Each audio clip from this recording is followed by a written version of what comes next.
చట్టబద్ధత కల్పించే బిల్లుకు ఉభయ చట్టసభల్లో ఆమోదం లభించడం 5 కోట్ల ఆంధ్రుల ఆకాంక్షలకు ప్రతీక అని మంత్రి కొల్లు రవీంద్ర అన్నారు. ఇది చట్టపరమైన నిర్ణయం మాత్రమే కాకుండా ఆంధ్రుల ఆత్మగౌరవాన్ని ప్రపంచానికి చాటి చెప్పిన చారిత్రాత్మక ఘట్టమని అభివర్ణించారు. అమరావతి నిర్మాణం రైతుల త్యాగాలు, మహిళల కన్నీళ్లు, ప్రజల కళల సహకారమని మాజీ ముఖ్యమంత్రి జగన్మోహన్ రెడ్డి ఇంకా పిచ్చి పేలాపలను పేలుతున్నారంటున్న మంత్రి కొల్లు రవీంద్రతో మా Uttarandhra regional coordinator Durgaprasad face to face.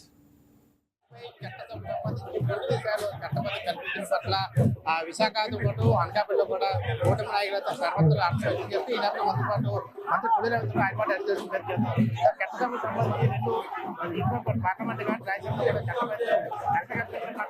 కూటమి ప్రభుత్వం అర్థం వ్యక్తం చేస్తుంది. చట్టసభలు చట్టబద్ధత అమరావతి తప్పకుండా అమరావతి ఆంధ్ర రాష్ట్ర రాజధాని. ఇవాళ దీనికి ఒక చట్టబద్ధత ఉంది. మరి ఆనాడు న్యాయస్థానంలో కూడా హైకోర్టులో కూడా క్లియర్గా జడ్జిమెంట్ ఇచ్చారు. ఆ రోజున రైతాంగం భూములు ఇచ్చింది రాజధాని నిర్మాణం చేస్తామని చెప్పి ఉన్నటువంటి ఒప్పందం ప్రకారం దాని ప్రకారం అమరావతి రాజధాని అని చెప్పి కూడా క్లియర్గా జడ్జిమెంట్ ఇవ్వడం కూడా జరిగింది. కానీ జగన్మోహన్ రెడ్డి దొంగ నాటకాలు ఆడి 3 రాజధాని పేరు చెప్పి ప్రజల్ని మభ్యపెట్టాలని ప్రయత్నం చేశాడు, ప్రాంతాల మధ్య చిచ్చు పెట్టాలని ప్రయత్నం చేశాడు. కానీ ఈరోజు కూటమి ప్రభుత్వం అధికారంలోకి వచ్చిన తర్వాత ఇవాళ అమరావతి వేగవంతంగా అభివృద్ధి చెందుతూ ఉంది. భవిష్యత్తులో ఎటువంటి ఇబ్బంది రాకుండా కూడా ఈరోజు మొన్న అసెంబ్లీలో తీర్మానం చేసుకున్నాం. అసెంబ్లీ తర్వాత పార్లమెంట్లో నిన్న తీర్మానం ఏకగ్రీవంగా అయింది. అన్ని పక్షాలు, కాంగ్రెస్, బీజేపీ, అలాగే అన్ని పక్షాలు కూడా ఒక్క జగన్మోహన్ రెడ్డి వైఎస్ఆర్ పార్టీ తప్ప అందరూ కూడా సపోర్ట్ చేశారు. ఇవాళ అందరూ కూడా మనం అందరూ కూడా ఆలోచించుకోవాలి. ఇవాళ రాజ్యసభలో కూడా అందరూ ఏకపక్షంగా ఇవాళ ఈ అమరావతి ఆంధ్ర రాష్ట్ర రాజధాని అని చెప్పి యావత్ భారతదేశం మొత్తం కూడా ఇవాళ మన మద్దతు ఇచ్చినటువంటి సందర్భం.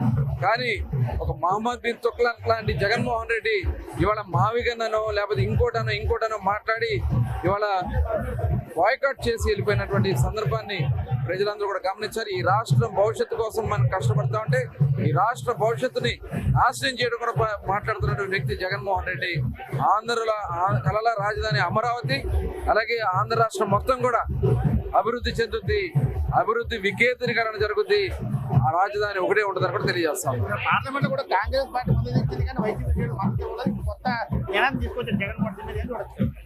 అదే చెప్తా ఉన్నాను, జగన్మోహన్ రెడ్డికి మతిస్థిమితం తప్పిందా అని చెప్పి ఇవాళ మనందరం కూడా ఆలోచించాలి. అతను మాట్లాడే విధానాలు ఇవాళ ఎందుకు నీకు ఈ కడుపు మంట? ఇవాళ రాజధానిగా అమరావతి ఉంటే ఆనాడు శాతవాహనం నిర్మించినటువంటి రాజధానిని అమరావతిని ఇవాళ అందరికీ ఆమోదయోగ్యం మధ్య ప్రాంతంలో ఉంటుందని చెప్పి అందరూ భావిస్తే దాన్ని కూడా తప్పుదారి పట్టించాలని మాట్లాడుతూ 5 సంవత్సరాలు చేత కాలేదు. 151 మంది ఎమ్మెల్యేలు ఉన్నా కూడా కనీసం ఎండుకు కూడా కదపలేకపోయాడు. ఇవాళ నువ్వు ఎన్ని మాట్లాడా ఎన్ని చేసినా శాశ్వతంగా అమరావతి ఉంటుంది, ఆంధ్రదేశం శాశ్వతంగా ఉంటుంది, అమరావతి రాజధానిగా ఉంటుంది. ఏదైతే అనకాపల్లి జిల్లాలో అయితే కూటమి నాయకుల ఆధ్వర్యంలో సంబరాలు జరుపుకున్నాయి. ఏదైతే ఉభయ చట్టసభల్లో కూడా అమరావతి రాజధాని కూడా తీర్మానం కూటమి శ్రేణులు అయితే అనకాపల్లి అయితే సంబరాలు జరుపుకున్నాయి. ఖచ్చితంగా చట్టసభలు చాలా అవసరం. నారా చంద్రబాబు పూర్తి స్థాయిలో అమరావతిలో దృష్టి సారిస్తే రానున్న భవిష్యత్ కాలం మరింత అభివృద్ధిగా అమరావతి రాజధాని ఉండబోని చెప్పి కూడా ఆ మంత్రి కొల్లు రవీంద్ర చెప్పడం జరిగింది. వీడియో శ్రీనివాస్తో దుర్గాప్రసాద్ అనకాపల్లి జిల్లా.